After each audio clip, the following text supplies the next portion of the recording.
Welcome into the New Orleans Pelicans Podcast presented by SeatGeek, a podcast dedicated to everything you need to know about the squad.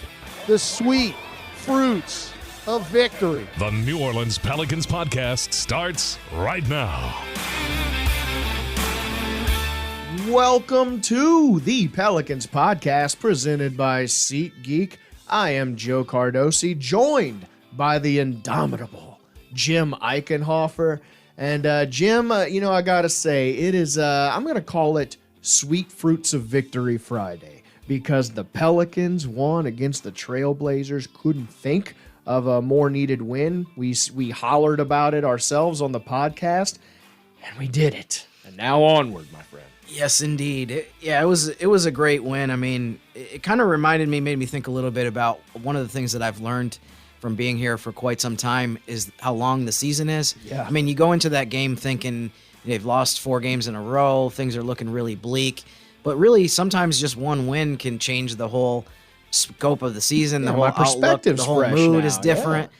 So, I mean, it's not like, okay, they just won that game and they're good now. They need to keep winning. Yes. Yeah. But that was massive to be able to get that win. To me, it did feel a little bit like a relief of like, okay, everybody take a deep breath. Yeah. Your top 2 guys had great games. You got a bunch of good contributions from players that you know can do well, that some of them maybe either haven't been playing that much lately or when they have played have had kind of a slump. So all great across the board. To come through in the fourth quarter like that was also huge. And just to get a road win against anyone was quality stuff. You're just being able to hear a good graph dagger. Having the dagger faced outward instead of inward was just beautiful. Yes. And I can't say that I enjoyed much of the game as well as BI was playing and CJ McCollum, when quietly had 24 points of his own. It was just no time to exhale. I just was so, because I think in the third quarter, the Pelicans were still trailing going into that one. Yep. And it was still, Damian Lillard is still Damian Lillard. He still got, 40 points of his own or 41 points of his own. And I just could not relax until, I think, in the final couple minutes when the Pelicans were like comfortably leading. Yes. And, BI was able to sit on the bench while the Pelicans kept the lead. I was able to go, I believe we're going to do it now. Yes. And now, I'm looking at the schedule. Okay, the Warriors, back-to-back. They're coming off a back-to-back. They got no Steph Curry. Going to be tough, but I think the Pelicans are going to be scrappy. Kings, we smacked them in the mouth before, but they're feeling themselves. Both of those are going to be on the road, but then you got the Mavs, who seem like they're having trouble figuring it out. They don't scare me anymore. Thunder, who you should be able to take. The Trailblazers, let's hope we can keep them in their place again. The Lakers, minus LeBron. And you don't know what they're going to look like at that point. Then you got the Rockets twice. You got the Spurs, the Hornets. Jim, I see a juicy buffet in front of me all of a sudden. Wow. I know I don't want to, start counting wins. We've learned our lesson there. But, Sure. After that Portland win against a tough opponent that's nipping at your heels, I feel better.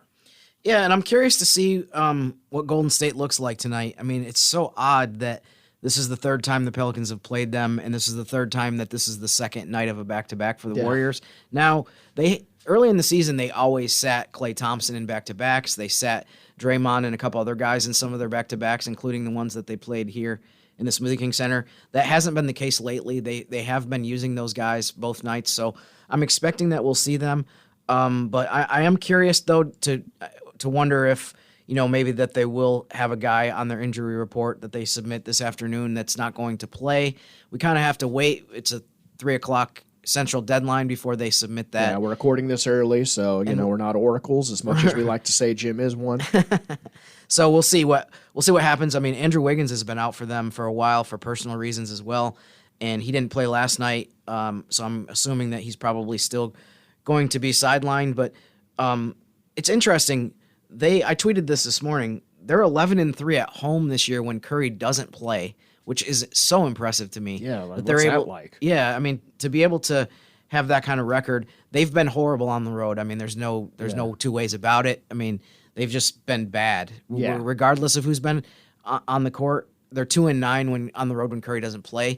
but they've been able to beat a bunch of good teams at home. So I don't think anyone, even when Curry isn't playing, is going into the Chase Center saying like, we can just show up and juicy win matchup. This game. I mean, this is going to be a tough one. I will say this is the toughest one in this stretch. As I look at it, I mean, the Kings are higher seeded, but when I look at the Warriors-Kings, the Warriors still scare me more than the Kings. Sure. And by the way, thank you to the Golden State Warriors for having, it sounds like Curry's going to come back Sunday against the Lakers. I think that's excellent. I think that's excellent timing for him to return to the court. Oh, absolutely. I've still been watching that dunk over AD's back just on a loop.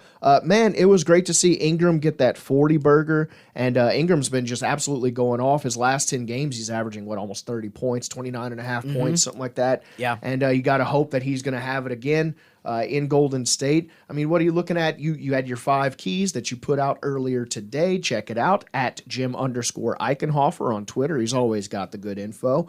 But what are you looking for, in terms of carryover from last game to the Warriors? Yeah, I mean, the biggest thing, if they can carry over, that they had no turnovers in the second half of the game. But also, I mean, for BI and CJ to have the kind of quality performances again tonight against the Warriors that they had Wednesday would be big.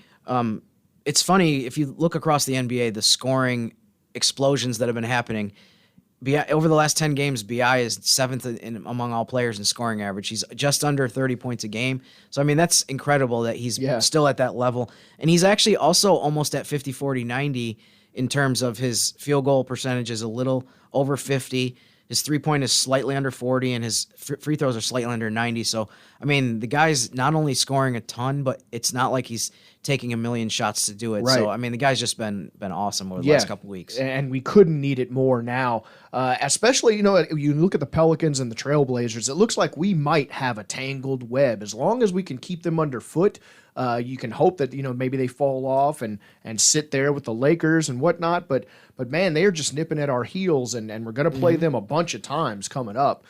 So you got to hope that we can continue just sort of putting them in their place, keeping them back there, and moving forward. Yeah, and I'm sure we're going to get into this maybe more next week, but the tail end of the upcoming homestand is all 3 teams that are behind the Pelicans right now in the standings. Pelicans are 10th as we record this Friday morning.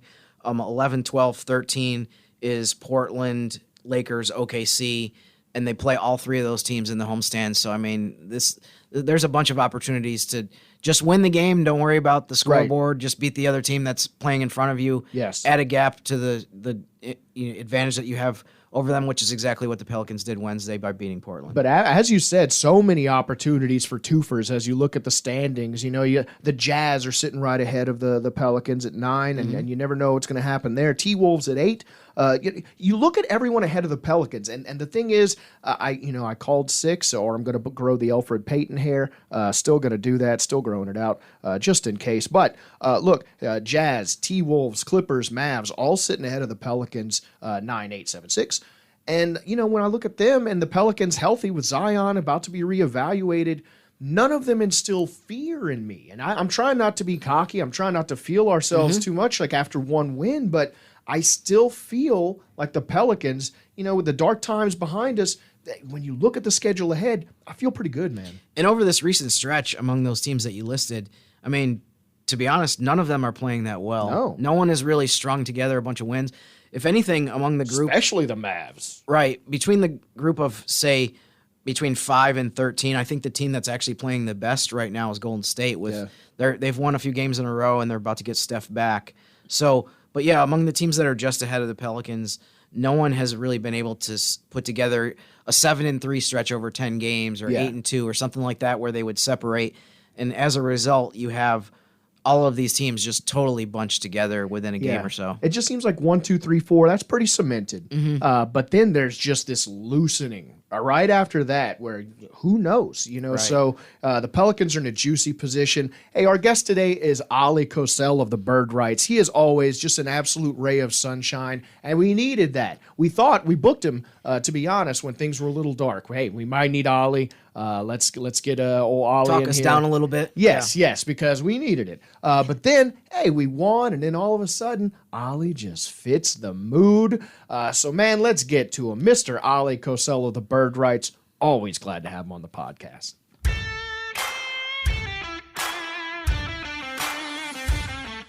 Joining us on the Pelicans podcast, the editor-in-chief of the Bird Rights. So glad to have him on in winning times, Mr. Oleh Kosel. Ollie, how are you doing? Are you riding the high of the Portland win still? Absolutely. I'm so happy the calendar flipped to March. I don't know about you guys, but that was a welcome sight after what happened in January and February. Undefeated in March, Jim. Undefeated in March. So best far. team in the league in March so far. Yeah, I'll take it. Ollie, what were some of your biggest takeaways from that win? I mean, beyond just getting the win, it just seemed like it was a kind of a relief to get into the victory column. But I mean, what were some of the things that you took away that made you feel the best as far as going forward these last 20-ish games? Yeah, there were a lot of good positives, actually, Jim. But a couple of my favorites were, one, it seemed like the defense really found itself. It started playing with force again. And I noticed that Larry Nance, he joined us Spaces. I don't know if you guys have heard. Yeah, I saw that. Yep. Yeah, okay. Yeah, so he joined that and said that basically the Pelicans' identity is to really just play with force, right? To be so pesky and to be so annoying that you're the last team, if you're an opponent, that wants to play the Pelicans, right? So you never want to see them on the schedule. And I felt like that's what they got back to in that game against Portland, to where I know Damian Lillard, he went up for 41 points, but boy, he felt the pressure the entire game. Yeah, it's less than 71. Right. C.J. McCollum picked him up full court to start the game, and that kind of set the tone. A lot of other defenders rotated on him. They started double-teaming him in certain situations, denying him the ball. And so you weren't burned by his three-point ball or his playmaking. I mean, it's incredible. He had 0 assists for the game. So you love what the Pelicans did defensively. And then offensively, right? They've been having so much trouble scoring points. And so you love that one, Brandon Ingram, who's been playing really well, right, since the start of February. Yeah. But he really took his game seemingly yet to another level. And in the entire offense, they had 6 turnovers for the day.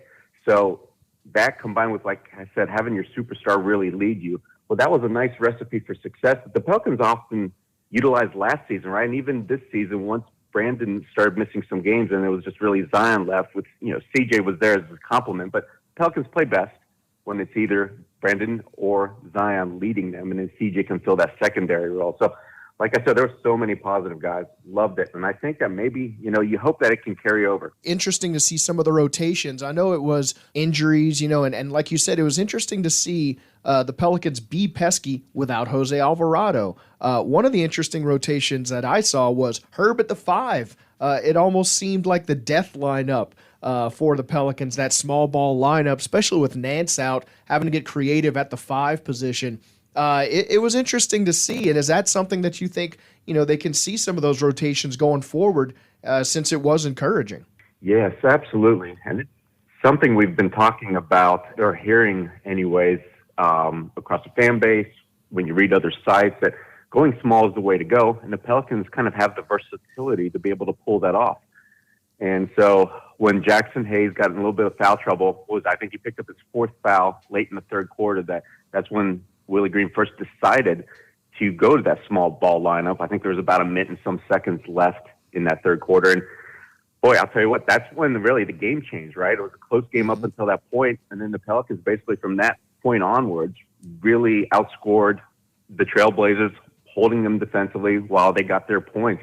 And a big part of that success can be, of course, pointed to going small. Herb, we've seen him, right? He struggles shooting the outside shot. And even though I don't have personally an issue with him getting playing time because he does so many other positive things, that you still wanted to find him a better role offensively, right? And rather than standing in the corner. Mm-hmm. And so by doing that, having him at the 5, it allowed him to start moving out there on the court more, right? And really talked about that, right? Put him in the pick and rolls, allowed him to drive, initiate, right, at times. That's something that Herb we've seen can do because he can handle the ball as well as play make.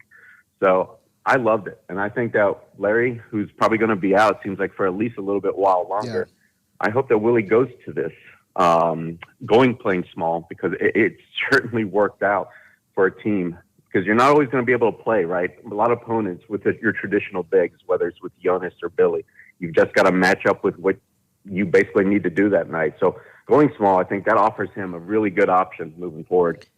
Yeah, I'm not sure how much this factored into it or how much this contributed to it, but Bally Sports New Orleans had a really good stat that I thought was interesting, that the Pelicans, you mentioned, Ali, how they had only 6 turnovers in the game Wednesday against Portland. Bally Sports mentioned that they had 0 turnovers in the second half, and that was the first time, according to them, since 2008 that the Pelicans had a half of any game where they had 0 turnovers. So that was definitely a big positive and helped them, get 121 points and get back into where the offense looks good. Another thing, too, we talk about guys stepping in for other guys offensively all the time where, okay, this player's out, we need more points from this player, but it's not something that we bring up defensively too much. But you mentioned, Ali, how Larry Nance said in the Twitter Spaces that the Pelicans need to be known for being aggressive and flying around on defense. I think it's a lot easier to do that when they have Larry Nance on the court, as well as obviously Jose Alvarado is one of the most disruptive defensive players in the league. So I thought it was great to see Jaxson Hayes be able to fill some of that role at center. Also, Jonas Valanciunas is out as well. So I think you need him to be that athletic big guy in that 5. A lot of guards, a lot of opposing teams are going to attack some of the slower 5s. They were kind of attacking Billy Hernangomez a little bit too because he's not that comfortable like out in space guarding. And then I thought CJ did a good job as well, as maybe not doing exactly some of the stuff that Jose did, but I mean, you don't expect him to be picking up guys full court or picking up Lillard deep on the floor. But given that Lillard had 71 points and that he can make shots from half court, I thought that those are all really valuable things. And I mean, I know the Warriors don't have Curry tonight, but I mean, a lot of these similar traits that they brought to the court, I think Wednesday are going to come in huge in these next couple games on the road trip. Yeah, without a doubt. I love that CJ is the one that walked away with a win, right? Even though he scored maybe half as many points as Damian. But I thought, you're right, Jim. Defensively, first, 4, 5, 6 possessions for Portland. CJ was on Dame. And guess what? Dame wasn't lighting him up. Damian didn't really start getting into his scoring groove, it felt like, until more towards the second quarter and such. I think a big reason, like you just mentioned, McCollum, he set that tone. He said afterwards that's what he wanted to do, right? And look, I think everybody had already come into this game amped up, wanting to get off the snide, right, get that win. And, of course, Portland, right, they're right there in the standings with you. So you've got to beat your opponents, especially the ones that are below you, keep them out of the playoff and the play-in picture. So you love that. And Jaxson, it seems like there's every season – Jaxson has a stretch where he plays, fantastic basketball. I'm hoping this is the start of, in his 4th season where he can provide that for the team, because he's really not been a factor for most of the season. And in that game against Portland, I don't know how they win that game without him. Sure. He got, of course, his usual, he's a great outlet for whether it's on rolls or just in transition to get you some easy buckets, right? Where, anybody can find him, just throw it up near the rim, he's going to go get it. But I loved all the other things he did. I mean, having, what was it, I think, 2 steals, 2 blocks, and he had some big rebounds. He's not known for rebounding, but he did take care of the glass in certain situations. So if you can get that, and I don't think he barely missed a shot from the field, if you can get that from him, that'll be huge moving forward, especially in the absence of Larry Nance, who, like I said, I think Willie Green grew a little bit partial to, because he just likes what Larry brought, right? The versatility defensively. And you don't really have that with Billy or Jonas, as you said, Jim, but you do with Jaxson. If Jackson's playing well, boy, that would be huge for this team moving forward. Cincy love, Jim. Cincinnati love. That's right. I mean, what did you think of That's right, Moeller. That's right, Moeller love. Fellow Ohio guy. It's funny, last season, obviously, he ended up being in the starting lineup the last couple months of the regular season and then the playoffs because Zion was out the whole year. This year, or at least right now, Jonas Valanciunas is listed as doubtful to play against the Warriors. It might be a situation where really he has to step up now and deliver. He's just in a situation, I think, where, between he and Billy Hernangomez, maybe it's possible, though, that we will see a surge. Were there certain things that you saw in the game Wednesday that made you think, like, okay, maybe he's going to go through one of these stretches where he's a big contributor? Yeah, Jim, you've got to think that Jaxson, right? He's got to be largely fresh, maybe the freshest body outside of Kyra Lewis and maybe just have 1 or 2 others on that Pelicans bench. So you've got that going for yourself if you're Jaxson. But on top of that, he's now familiar, right, with all these teammates and his role on this team. This is Willie Green's second season, so he's largely knows what he should be doing out there on the court. And I love the fact that, he was out there switching as Larry Nance would have been switching. There was times when he ended up with Damian Lillard 35 feet from the basket, and guess what? Dame didn't burn him for an easy bucket, especially a three. And he wasn't fouling him. That sometimes has been one of Jackson's problems, right? Just like a few other younger guys on this team. You have a propensity to foul because you're not in a perfect or a good position defensively. But there's none of those issues whatsoever. So seeing him be so focused, I think that's where it makes me think that you can probably pencil him in for at least the rest of this road trip or for how long Jonas remains out because you need the body. And so a lot of times younger players, when they know they're going to be playing a certain night, they will bring a certain different energy and focus. And Jaxson may be one of those players. It's interesting to see. Jonas has just been absolutely worn down. We've seen him just become slower as he's, become more plodding as his body's just sort of seeing the result of all those minutes. And like you said, Jaxson is a fresh body. He brings all that athleticism. And I think what was interesting to see is Pelicans fans trusting Jaxson in those minutes. A lot of times Jaxson would come in and even though he offered athleticism and some spark, you'd see a 5-point swing because of, like you said, the foul trouble or just not understanding a defensive assignment. But seeing Jaxson lock in, playing good defense, like you said, not getting burned, it's just so encouraging, especially with the availability to play Herb at the 5 and play some of those small ball lineups. What do you see in terms of what we saw last game that we could maybe bring against the Warriors? They're coming off a back-to-back, which is good news for the Pelicans. We'll take any advantage we can get. No Steph Curry, which is, again, we'll take any advantage we can get as we got to chip away at these Warriors. Is there anything that you saw last game that you think might be clutch against these Warriors as we face them tonight? Yeah, I like how stylistically they're going to be able to match up, right? Where we saw Herb, Dyson, all these rotation of defensive guards on Damian Lillard. They're going to be able to do the same thing to Klay Thompson, who since I think the calendar flipped to 2023 has been one of the best offensive players in the league. I mean, he's been shooting lights out. He's gotten his efficiency back, right? It took him a while after overcoming all those injuries he had, but it feels like it's happened for him this season. So you're going to have to be slowing down another, big-time scorer. I think he's averaging close to 28 points per game since then. And, of course, there's another one, Jordan Poole. So it's almost, to me, like you've got Damian Lillard and Jeremiah Grant out there again because, look, Jordan Poole, Klay Thompson, they can score with the best of them. And so the Pelicans have the body to do that. And so I like that you can probably kind of take that same type of game plan, right? Where you're not going to let Klay Thompson beat you. So you're going to throw some different looks at him. You're going to pick him up full court at times if by chance he's bringing up the ball, but more so you're going to be looking to deny him the ball or throw some doubles at him. He doesn't have quite the athleticism and speed as Dame 2, which is what I kind of like. And so he's got a little bit more girth and height, but guess what? Pelicans have those bodies, right? Herb and Dyson in particular. So I like the matchup. And I'll tell you what, Jaxson Hayes, he's probably going to fit into Willie's plans again because you're going to go up against Kevon Looney. That's one thing Portland didn't have. They had Drew Eubanks as largely their only legitimate center. Right. He's more of a plotter, right? He's a slower guy, and he doesn't play above the rim. But Kevon Looney does, and he's been really crashing the glass fantastically for Golden State. So I'm a little bit worried about the second chance points. So that's where, like I said, I hope Jaxson can carry over that energy to provide, give you 10, 15 minutes. So whether Jonas plays or not, or when Billy's playing or has to take a rest, that you can fill and not get abused right on the glass. That at times has been a problem for this team. Seems like during those 2 awful months of February and January, opponents found a lot of different ways to beat the Pelicans. But one thing that stuck in my mind was whenever Jonas took a seat, Pelicans had major troubles corralling those defensive rebounds.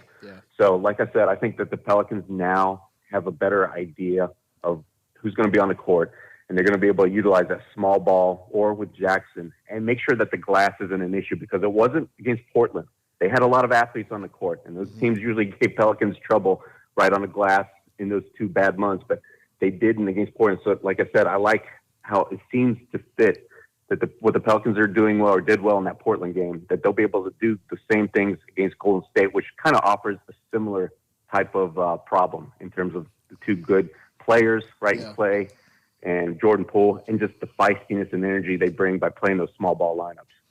Yeah, Ollie, I mean, what you said about Klay Thompson, I think, is really good point, too. I mean, if you look at some of his games recently or over the last month or so, especially when Curry hasn't played, there's teams that have gone into games trying to take him out and make it so that he doesn't, score 40 points or 30 plus, and he's still been able to do it. So I'm curious to see if the Pelicans can try to limit him a little bit, because, I mean, the Warriors have won a bunch of games, especially at home lately, where the main reason that they won was because Klay Thompson went crazy, even though the other team is devoting every possible effort they can defensively to make sure that doesn't happen. So that'll definitely be important tonight. Ollie, I wanted to kind of pull back kind of a broader topic.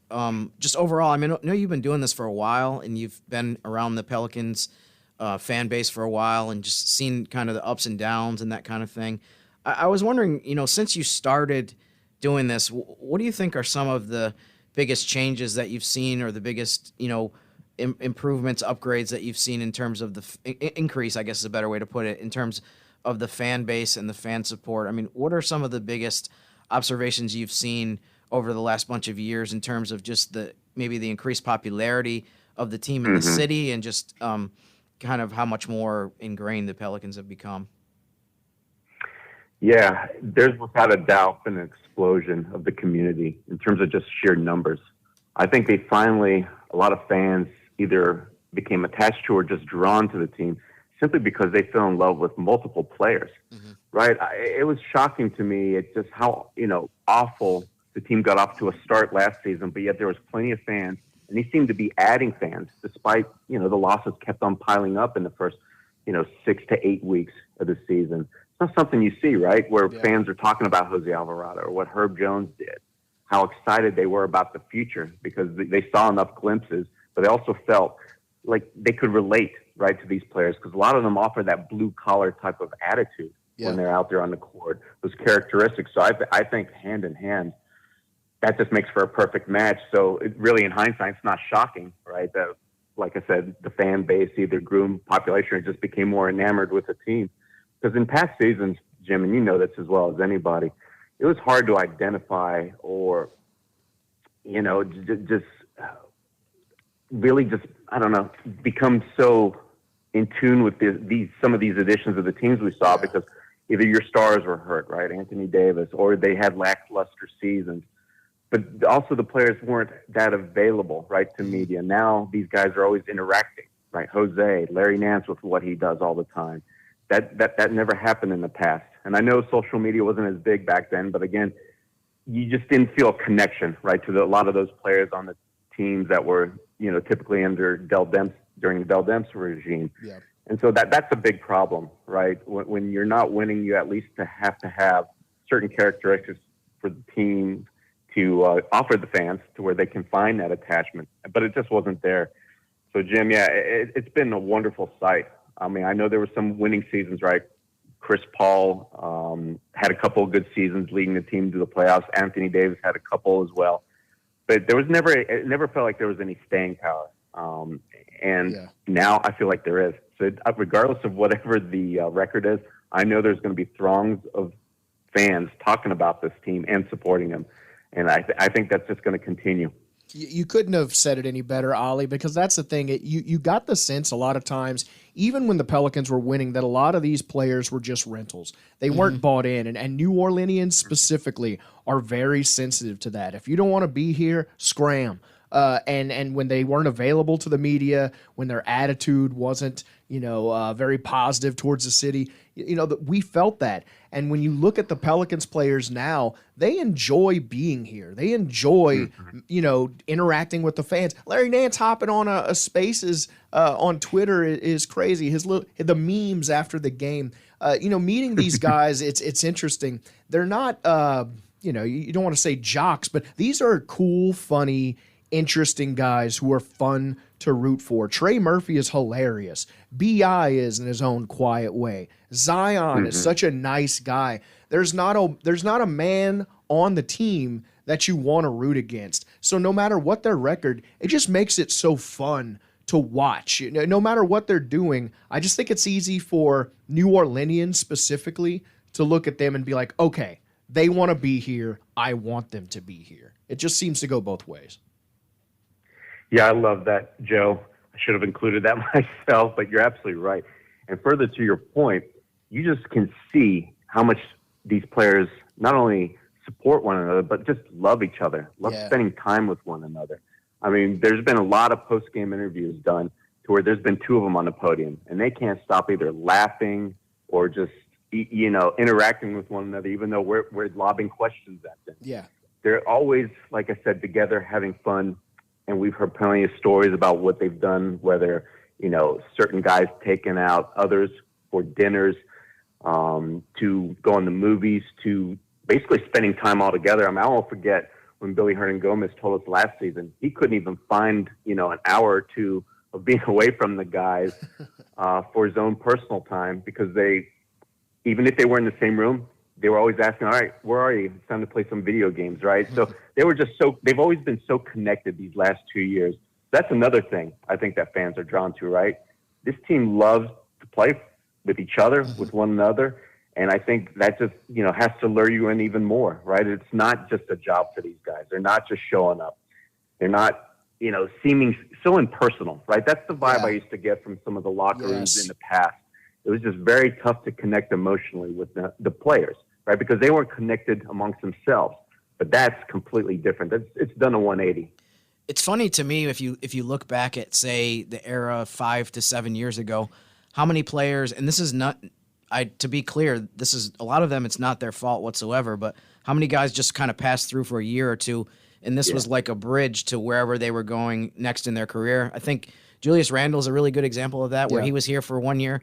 He's had a great time in Christian New York. Wood was here for a minute. I mean, there's a bunch of guys. Alfred Payton is a good example. He loves New Orleans. So this is not me saying like, he was just passing through and didn't care about the city. It was just the way his career worked out. He was a free agent. He signed here. It didn't end up working out long term. There were just a lot of guys that were kind of in a transitory position, and I feel like that's going away, which is a great thing in terms of they're building together. You're establishing these guys as known entities here. They're not just okay, well, this is the best I could do in free agency, and we'll see what happens after the season. It's not like that at all now. The other thing too, I've thought about this a lot over the years. Just people sometimes talk about, especially in places where they've had a ton of success, like, well, if you make the playoffs as an 8 seed or 7 seed, well, who cares? Because you're going to get knocked out anyways.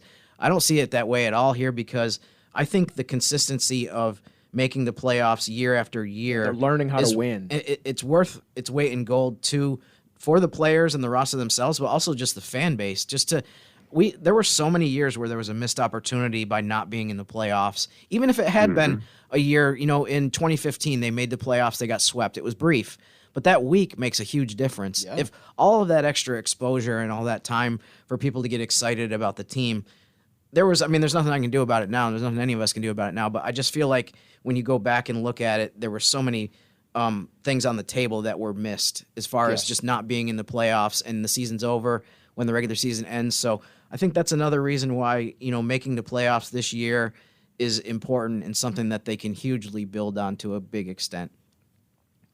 Jim, I love that. And I think a good comparison that I hope New Orleans follows in the footsteps of is the Memphis Grizzlies. Yes. When they entered the league, right, they were the Vancouver Grizzlies. I don't think when they were in Vancouver, they never made the playoffs. Right. Nobody Nobody ever paid attention, right, to that team until they started winning, right? They got that core of Zach Randolph, Mark Gasol, Mike Conley together. And suddenly they're in the playoffs every season. And I think because of that history, that allowed for, the team to draft a player like Ja Morant and for Ja to want to stay there and play there. Yeah. And that includes a lot of other players, right, since that core split up. So I think you're absolutely right, Jim. It's invaluable for a team to enjoy some kind of string of success, especially when you're a fledgling organization in the NBA. And the Pelicans have not really had that yet, I think. Yeah.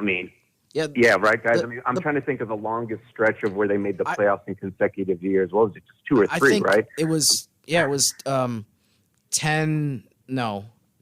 08 and 09 was the last time they've made the playoffs consecutively. Yeah, but I mean, even when we made the playoffs, it just seemed like found money. You never had that sense of swagger. And there was no traction. Yes. I think if you look at like the 2011 team was totally separate from the 15 team. The 15 team to a large degree was totally separate they were from all 18. one-offs. Yeah. It wasn't like, okay, this is going in the same direction and this is a cohesive thing. Whereas I think this year, if they make the playoffs, you can say that 95% of the players are the same from the team that made the playoffs last year. So that's huge.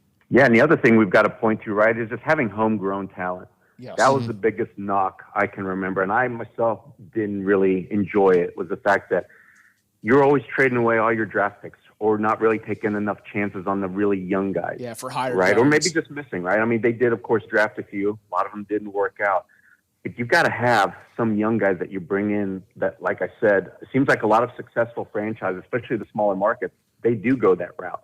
So you do grow an attachment to guys that you know are going to be in the city, right? Yeah. You're on a rookie contract, and usually, of course, almost all the time, they sign that second contract with the team that drafts them. So suddenly we see the core, right? It's not just Zion, Brandon, and CJ, who, by the way, gave all their votes of confidence in this organization, right, by signing either extensions or new contracts that signals they're going to want to be here for a very long time.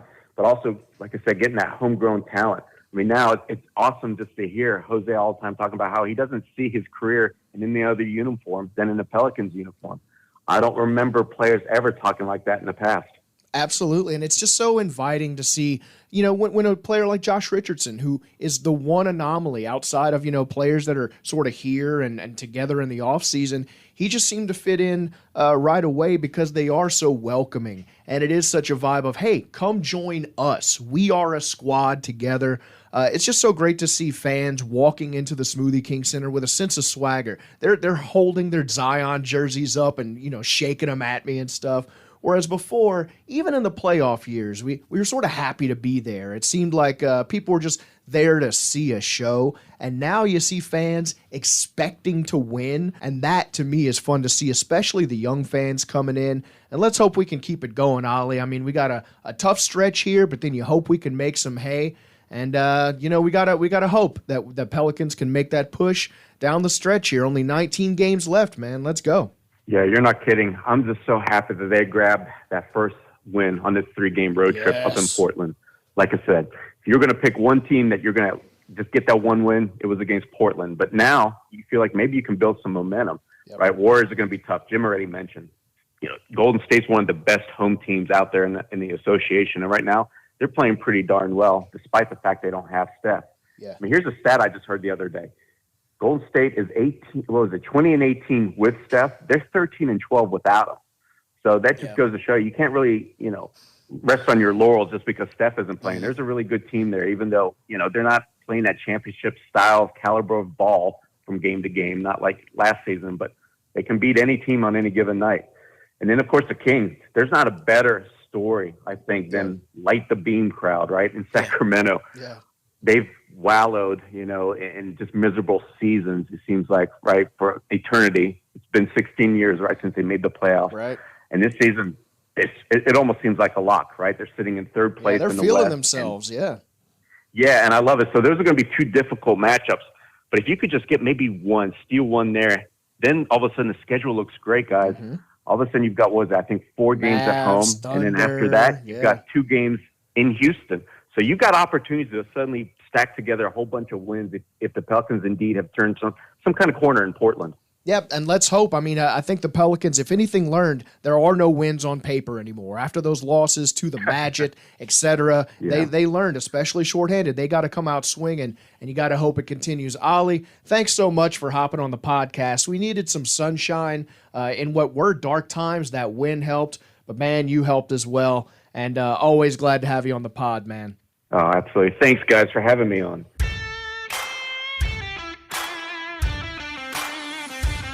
Big, huge thanks to Mr. Oleh Kosel of the Bird Rights. Man, Ollie is always great, and just great stuff from him talking about how we can move forward after that Portland win and make some hay. I love that Steph is coming back against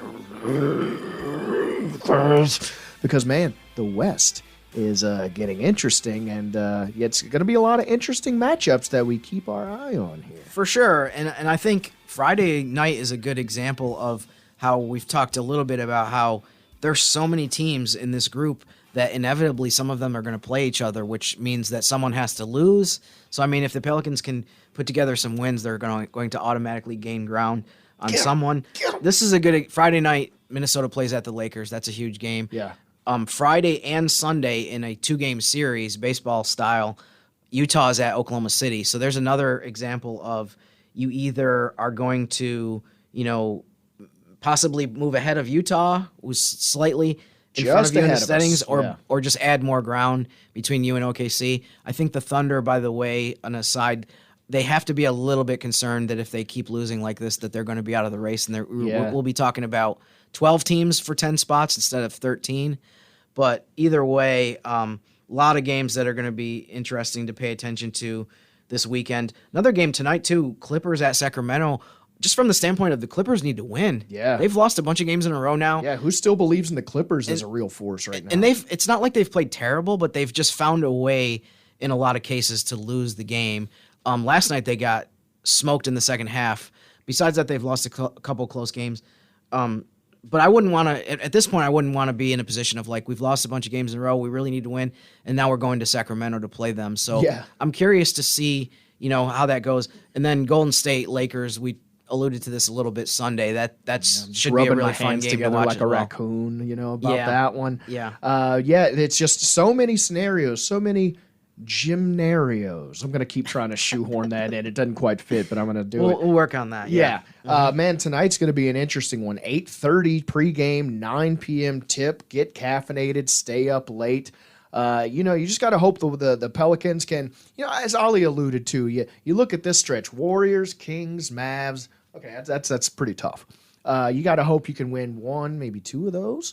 And then, boy, it looks juicy. Thunder, Trailblazers. Let's hope we can keep them in their place. Lakers, Rockets twice, Spurs and Hornets. I feel good. Now it gets a little tougher after that. You got to hope you can, sort of win some games there. But man, I really feel like right now, I don't know. Maybe I'm just putting my bib on and just rubbing my hands together with my fork and knife too early, but it feels good, Jim. I believe in the Pelicans again. It does, and hopefully we'll be saying the same thing Monday, coming off a win against Golden State. I'm curious to see what the Pelicans do in terms of lineups and if they can go back to some of the things that worked on Wednesday against stuff Portland. We saw, the fourth quarter was great. They put Herb Jones at the 5, and that was a pretty instrumental part of the fourth quarter, just pulling away. They outscored Portland 31-19. I thought it was great, too, to just see him in some different roles. Ollie alluded to this as well in the conversation with him, that sometimes you want to try to get him closer to the basket. Yeah. I think it's interesting, too, if you think back to when he was in the draft and he was coming out, and we didn't know that he was going to be coming to New Orleans, obviously, but people talked about how he was really almost more of like a power forward in college. He also played some point guard. He's a good playmaker, good passer. But I think there were a lot of projections that people said, he's going to be somebody that plays in the paint on offense. The thing about it, though, specifically with New Orleans, is that when you have the front court that they have, you have to put him in the backcourt. Right. That's how he ends up as the starting 2 guard, because you have Ingram, you have Zion, you have Jonas Valanciunas. Yeah. You can't really say like, okay, I know we have all these guys, but you're going to play all your minutes at power forward or small forward. So, but in a situation where a couple guys are out, I think it's just a perfect opportunity to try different things with him and get him playing closer to the basket. Maybe get him some more cuts for some layups and dunks, and just using some of the other skills that he has offensively beyond just the jump shooting part of it. Yeah, I mean, it's been tough for him. It's been tough for to watch Herb on offense sometimes, and just being able to utilize his skill set in a more effective way. He's so versatile. He gives such hustle. It's just finding ways for him to succeed on this team. First of all, I got to say it's because of Herb Jones, because he is Herb Jones and he's great, Alabama. But also because of Ferb Jones. I got the Ferb Jones sticker from at Retro Pels on Twitter, and I've got it prominently displayed in the studio here. And after I put it up here, Herb Jones just flourished at the 5. So let's just hope Herb can keep it going, man. I want another W. I'm feeling greedy. So let's go, man. 9 p.m. tip. Jim is going to be out in the street just dancing in front of the Smoothie King Center. I know it's an away game, but he's trying to keep us hype, and we appreciate that. I didn't realize that was my plan tonight, but now that you have me on that, I guess I'll start working on my dance moves and my steps. Yeah, you don't want to come to step to Jimothy. He will stomp the yard on you. And we are the Pelicans Podcast, presented by SeatGeek. Thank you so much for joining us. Big thanks to Oleh Kosel for hopping on. Big thanks to you for listening. We are everywhere iHeart podcasts are. Spotify, iTunes. Tell your friends and pals. And follow us on Twitter at Podcast Pelicans. We love interaction. We'd love to hear from you.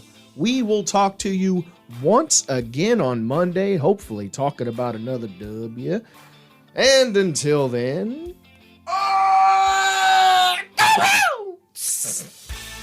Thanks for listening to the New Orleans Pelicans Podcast, presented by SeatGeek. Join us 3 times per week on Pelicans.com, the Pelicans mobile app, or you can subscribe to the podcast on iTunes. We'll see you next time right here on the New Orleans Pelicans Podcast, presented by SeatGeek. Sweet fruits.